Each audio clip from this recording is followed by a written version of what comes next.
Hello everybody and welcome back to the channel. It's Tony once again for the Wigan Cult Film Club, having a look at more films within the archive. Today's episode we are going to have a look at a small sort of budget company called Final Cut Entertainment. These guys have been around a good few years now, you know what I mean? They don't release a lot in a year. They're not really prolific like a lot of the other sort of like big boutique companies or even the smaller boutique companies. These guys are on the fence. I wouldn't class them as a boutique company, but the style of film that they tend to lean towards on their releases could be looked at as boutique style titles. They're a very good company. I don't know if they do their own transfers or not. I wouldn't imagine they do. I'd imagine they're coming in from somewhere else. But they are at a budget price. But it does feel like you're getting a little bit for your money. The only downside with Final Cut is it's very, very rare that you will get any special features or extras on the release. There are a couple that I've got that have got special features, but it is a rarity to find anything on these discs. Even trailers or commentaries are not commonplace within their releases. But don't let that sort of stop you looking into what is in their back catalogue. They're definitely a company to look at if you're into these kinds of films, which I am personally. I mean, they carry a lot of film that I'm into.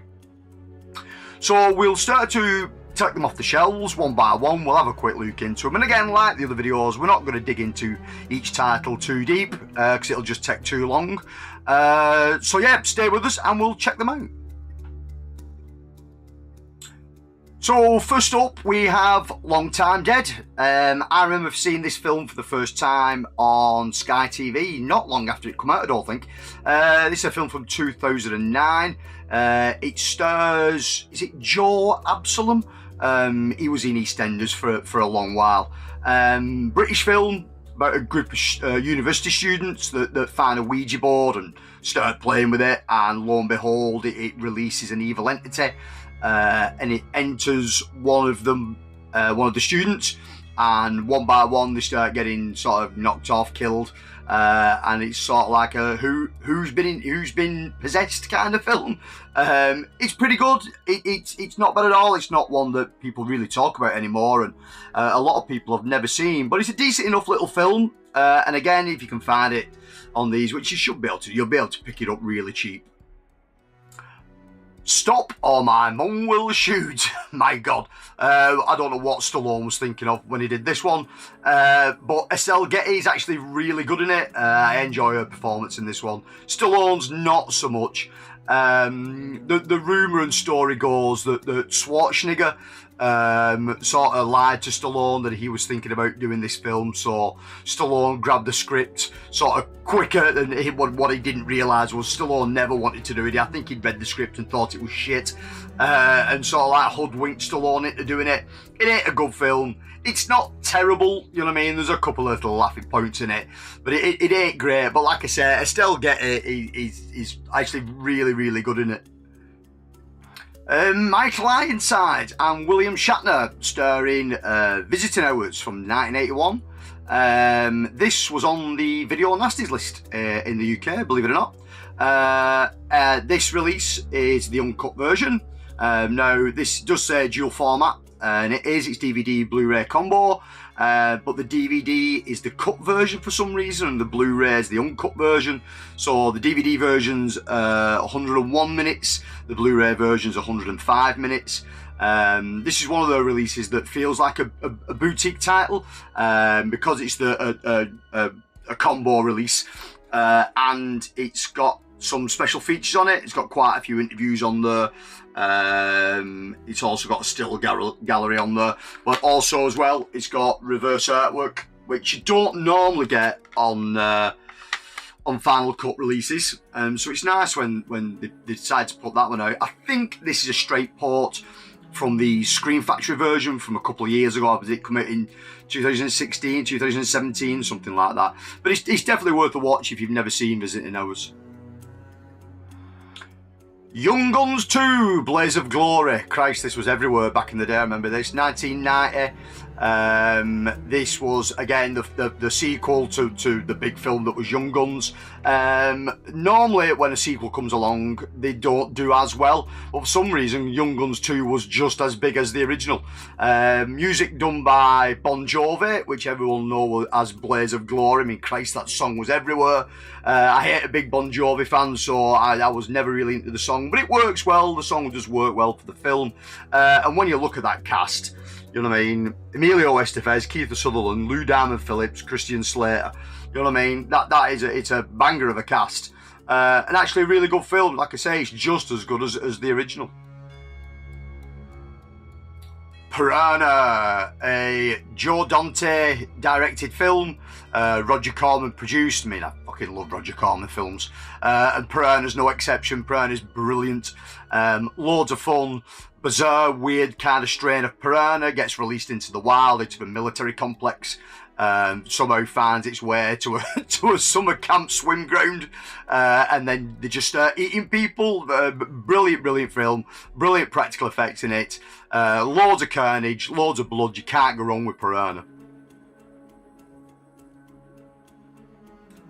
This is probably my favourite Chuck Norris film. If not, it's up there with the best that he did. This and Invasion USA are probably my two favourite Chuck films. And Lone Wolf McQuade is an absolute fucking classic. Chuck Norris squares off against the other martial arts expert David Carradine in this weird, I don't know, like a western kind of feel film. Chuck plays J.J. McQuaid, who's a Texas Ranger, a Texas lawman that's trying to hunt down David Carradine. Gunplay, martial arts, explosions, what more do you need? A massive great big 4x4 with a turbo overdrive on it. It's fantastic. It's definitely one of Chuck Norris's better films. And like I say, having David Carradine in it as well, I love David Carradine. But the story goes, the two fucking hate each other. So the whole bits through this film where they're actually squaring off with each other. There was a little bit of hatred and tension in there between each other because they seriously dislike each other, which adds loads to the film. It's brilliant. If you've never seen Lone Wolf McQuade and you was going to check one Chuck Norris film out, this is probably the one that I would tell you to go and watch. Toby Hooper's Invaders from Mars. I really love this film. I mean, I'm a huge Toby Hooper fan. The films that he did, his back catalogue is absolutely fantastic. I love it all. But Invaders from Mars holds a place dear in my heart. It's one I've always enjoyed, even back from the early VHS days. This Blu-ray is pretty good. It's got some special features on it. If you've never seen Invaders from Mars, the only way I can describe it is Toby Hooper's version of Invasion of the Body Snatchers, but a sort of more mellow, sort of kid-friendly kind of film. I mean, it's a 12 this on here now, but I think back in the day when this came out, it was a PG on VHS. Again, if you've never seen this one, it's a weird version of Invaders of the Body Snatchers, and the last 20 minutes of the film are batshit crazy. But again, if you've never seen it, it's definitely worth a watch.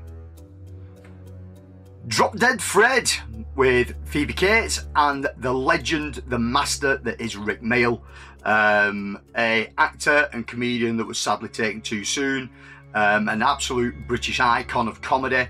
Everything that Rick Mayall did was just turned to gold. He was an amazing actor, an amazing improv. Just everything he did was just fantastic, and Drop Dead Fred's just no exception. I think if he didn't play Fred in the film, I don't think it would have worked with anybody else. The zaniness of him and the craziness of him just works fantastically in this. And again, it was nice that they picked the 25th anniversary edition up. Again, I think Shout Factory put this one out in the US. I think this is the Shout Factory transfer of it that was ported over onto this.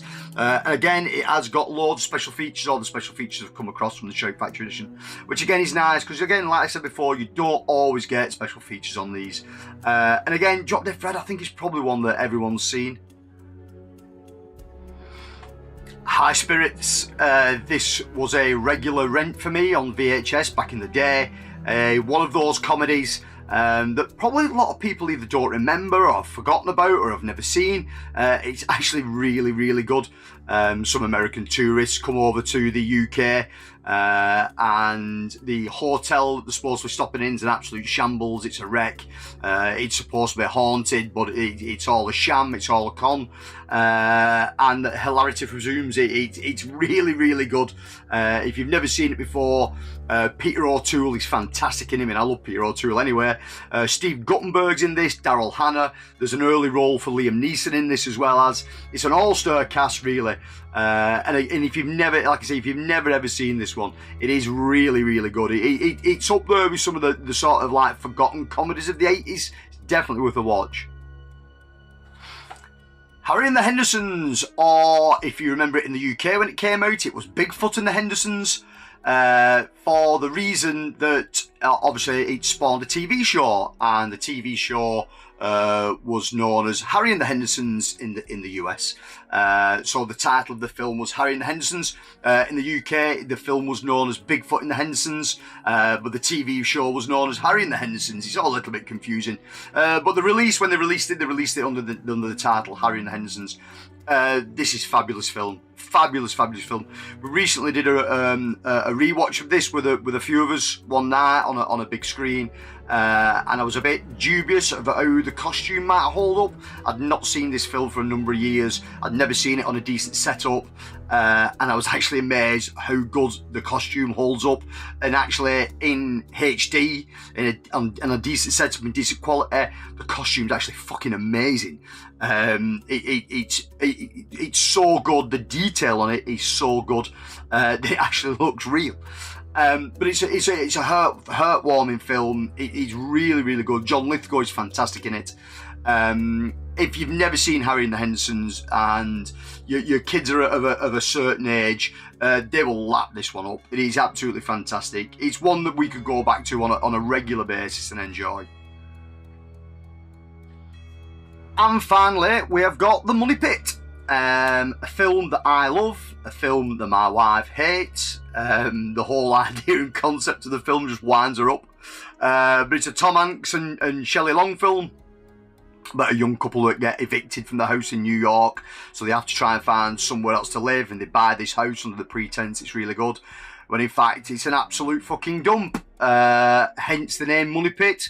Doesn't matter how much money they put into the house, it just seems to be falling down round their ears. One job leads to another job, leads to another job, to the point where they've got no money left and they're virtually living in a building site.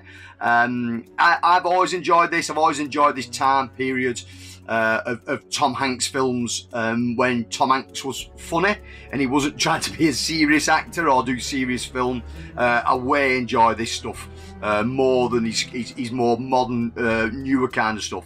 I always enjoyed these kind of films. But Money Pit was one. I think it may have missed a mark with an audience, but I really, really enjoy it. So that was a nice short and sweet episode. I haven't too many titles from Final Cut in the collection, but what there is actually really good. There's a lot more out there by the company. They tended to put out sort of like there's some early Hammer stuff and Amicus stuff that was put out by them. They tended to put out some nice double sets as well as. So they're definitely worth a look into. They're definitely they're a company that are worth looking into the back catalogue.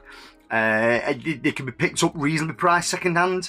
Brand new, they're anywhere between, I suppose, £12 and £15. 12 being the cheaper end one where you're just getting the film, there's no extras. £15 being a little bit more expensive because you're getting some special features.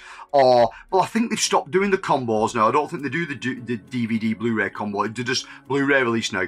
But when they're £15, they've normally got special features on them as well as. So yeah, if you own any of these titles by Final Cut, and you think, Tony, there might be something that you're missing out on, leave the comments down below. And until the next episode, people, take care. I will see you all again soon. Bye bye.